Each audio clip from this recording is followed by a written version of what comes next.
लखनऊ सहित पूरे भारत में देसी गायों के संरक्षण के लिए एपीजे अब्दुल कलाम प्राविधिक विश्वविद्यालय ने एक खास पहल की है। विश्वविद्यालय की इस पहल से जहां गायों को संरक्षण प्राप्त होगा, वहीं दूसरी ओर गाय के मूत्र से बिजली भी बन सकेगी। विश्वविद्यालय में शुक्रवार को बिजली बनाने के प्रोजेक्ट को दिखाया गया। इस प्रोजेक्ट के माध्यम से गोमूत्र से अब बिजली बन सकेगी। प्रोजेक्ट का सबसे बड़ा लाभ यह होगा कि अब दुधारू गायों से लेकर बूढ़ी गायों का भी संरक्षण करना आसान होगा, क्योंकि गायों का गोमूत्र मरते दम तक उपयोगी होगा। शुक्रवार को विश्वविद्यालय पहुंचकर भाजपा नेता अपर्णा सिंह बिष्ट ने इस प्रोजेक्ट का अवलोकन किया तो वह भी इस खोज को देखकर हैरान रह गई। इसी के साथ ही साथ विश्वविद्यालय में शुक्रवार को एक ऐप भी लॉन्च किया गया, जिसका नाम गौ ऐप है। विद्यालय के कुलपति प्रोफेसर प्रदीप कुमार मिश्रा ने बताया कि ऐप के माध्यम से हम सभी गायों की स्थिति का पता लगा सकेंगे। गोमूत्र से बिजली बनाने के प्रोजेक्ट तैयार करने में हम अहम भूमिका निभा रहे हैं। गौरव केडिया AKTU के कुलपति प्रोफेसर प्रदीप मिश्रा और भाजपा नेता अपर्णा सिंह बिष्ट ने अमृत विचार से बातचीत की। मैं समझती हूँ आज गाय सेवा उन्नति के माध्यम से AKTU में सभी छात्र छात्राओं ने बहुत मेहनत करी है।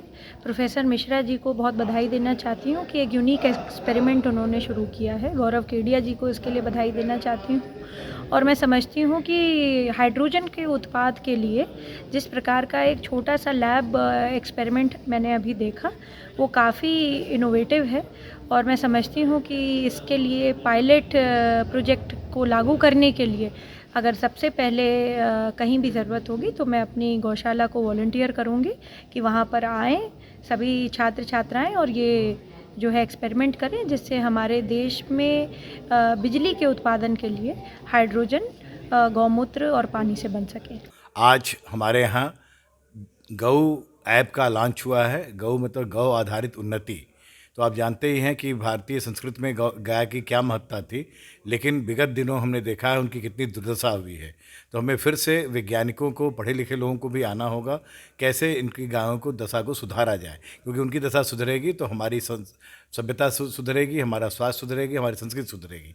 ये सोचकर एक AI बेस्ड ऐप बनाया गया है जो गायों की पहचान करेगी, यूनिक आइडेंटिटी क्रिएट करेगी। और इसको हम लोग धीरे धीरे इतना उन्नत करेंगे कि अगर आप गाय के चेहरे की फ़ोटो ले लेंगे तो उसके स्वास्थ्य के बारे में भी जान सकते हैं। ये तो लंबी सोच है जिस पे हम काम कर रहे हैं। और हमें क्या करना होगा कि इससे कोई आदमी अपने गाय के स्वास्थ्य के बारे में जान के दान दे सकता है और गाय गौशालाओं में भी खुशपूर्वक रह सकती है। दूसरा, गाय के मूत्र से हम लोगों ने हाइड्रोजन बनाने का भी डेमोन्स्ट्रेशन किया है, क्योंकि गाय के मूत्र में यूरिया होता है जो इलेक्ट्रोलाइट का काम करता है। तो इलेक्ट्रोलिटिक डिसोसिएशन से हम उसको हाइड्रोजन और ऑक्सीजन में तोड़ सकते हैं और उसके द्वारा एक एडिशनल जो इलेक्ट्रॉन जनरेट होता है वो बिजली के रूप में काम करेगा, हम फ़ैन बना सकते हैं। तो कहने का मतलब एक हाइड्रोजन एनर्जी भी हम क्रिएट कर लेंगे और विद्युत का उत्पादन भी कर सकते हैं। और वैसे तो आप जानते हैं कि गाय के गोबर और मूत्र के और भी कितने प्रोडक्ट बनाए जा सकते हैं, उस पर आज हम बात नहीं करेंगे। इस समय हम लखनऊ के डॉक्टर APJ अब्दुल कलाम प्राविधिक विश्वविद्यालय में हैं।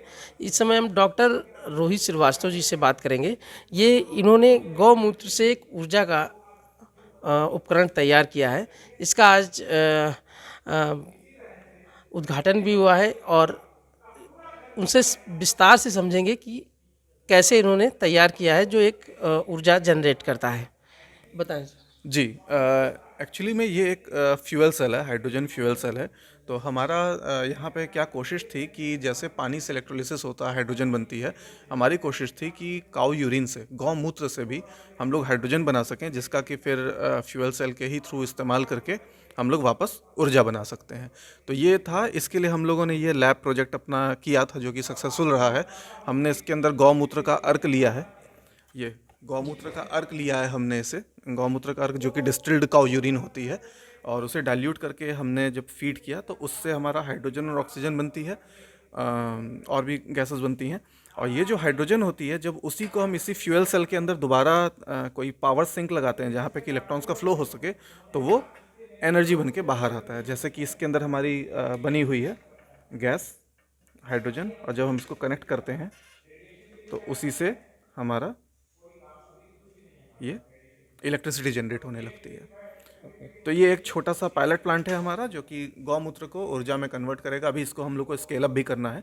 जब स्केल अप करेंगे तो इसको आज अपर्णा सिंह बिष्ट जी ने भी देखा है और उन्होंने आपको आमंत्रित भी किया है। जी हाँ, अपर्णा मैम ने भी इनको देखा और उन्होंने इनसे देख करके उन्हें अच्छा लगा, पसंद आया ये प्रोजेक्ट। तो उन्होंने बोला कि जब आप इसको स्केल अप करते हैं तो आप हमारे पास आ सकते हैं, हमारी गौशाला के अंदर आप इसका स्केल अप प्लांट जो है अपना लगा सकते हैं। बड़े स्तर पे जब इसको लॉन्च करेंगे तो क्या चुनौतियाँ आ सकती हैं? चुनौतियाँ कई सारी हैं। चुनौतियाँ सबसे पहले तो ये है कि जो काऊ यूरिन होती है, रॉ काऊ यूरिन अगर इस्तेमाल करनी है तो उसके अंदर बहुत सारे ऐसे कंपोनेंट्स होते हैं जो कि इम्प्योरिटीज़ होती हैं, जो हमारी इस फ्यूल सेल को, जो कि सबसे कॉस्टली इक्विपमेंट होता है, उसको डिग्रेड कर सकती हैं, ख़राब कर सकती हैं, डैमेज कर सकती हैं। तो उनको कैसे निपटा जाए उसकी चुनौती है, क्या प्री ट्रीटमेंट किया जाए उसकी चुनौती है, और उसके बाद से फिर रॉ यूरिन से कैसे बना लिया जाए ताकि ज़्यादा मेहनत ना करनी पड़े और सीधे गौमूत्र से अगर ऊर्जा बन जाए, ये हो सके। तो ये सबसे बड़ी चुनौतियां हैं अभी जिनके ऊपर हम लोग काम कर रहे हैं। ये बड़े स्तर पे प्रोजेक्ट अगर सफल होता है तो आने वाले दिनों में ये कितना सस्ता होगा लोगों के लिए और कितना लाभकारी होगा? देखिए, इसके ऊपर तो ये कहना थोड़ा सा कठिन है, क्योंकि जो फ्यूल सेल होती है सबसे महंगा कंपोनेंट है इसका। यहाँ पर आप जो देख रहे हैं ये एक टेबल टॉप मॉडल है गौमूत्र से हाइड्रोजन बनाने के लिए। पहले तो हमें ये समझना पड़ेगा कि गौमूत्र में करीब 95% पानी होता है बाय डिफ़ॉल्ट, हाँ, और उसमें नेचुरल इलेक्ट्रोलाइट्स होते हैं। नेचुरल इलेक्ट्रोलाइट्स में उसमें बेसिकली हम 2.5% यूरिया की बात करते हैं, जिससे कि हमें मदद मिलती है कंडक्टिविटी को हम तेज करने में। क्योंकि होता क्या है कि पानी में जब आप बिजली को दौड़ाते हैं तो पानी H2O कहते हैं हम उसे, और उससे H2+O2 बनता है जब हम उसमें इलेक्ट्रॉन डालते हैं। तो हम इस तरह से हाइड्रोजन और ऑक्सीजन बनती है, का जनरेशन होता है। अब यहाँ पे हमने जो मॉडल दिखाया है उसमें हम हाइड्रोजन और ऑक्सीजन को वापस मिला रहे हैं, क्योंकि जब ये नहीं तो फिर आपको कैसे पता चले कि इसमें सही में हाइड्रोजन है या सही में ऑक्सीजन है।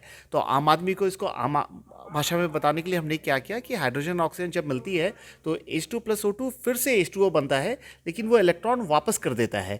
तो इसलिए फिर से यहाँ पे जो छोटा सा पंखा आप देख रहे हैं वो चलने लग जाता है। यहाँ पे मेन जो चैलेंज था, टेक्निकल चैलेंज, पानी से हाइड्रोजन बन रही है दुनिया भर में, कोई बहुत बड़ी बात नहीं है, लेकिन गौमूत्र से हाइड्रोजन बनाना एक अलग ये प्रॉब्लम स्टेटमेंट है जिसको हमने यहाँ पे सॉल्व करने की कोशिश की है। मैं फिर से बोलूँगा कि गौमूत्र में 95% पानी रहता है और करीब 2.5% यूरिया रहता है, जो कि नेचुरल इलेक्ट्रोलाइट के रूप में काम करता है यहाँ पर। ये थे हमारे साथ गौरव केडिया जी, जो प्रोजेक्ट को लीड कर रहे हैं, उनसे हम बात कर रहे थे।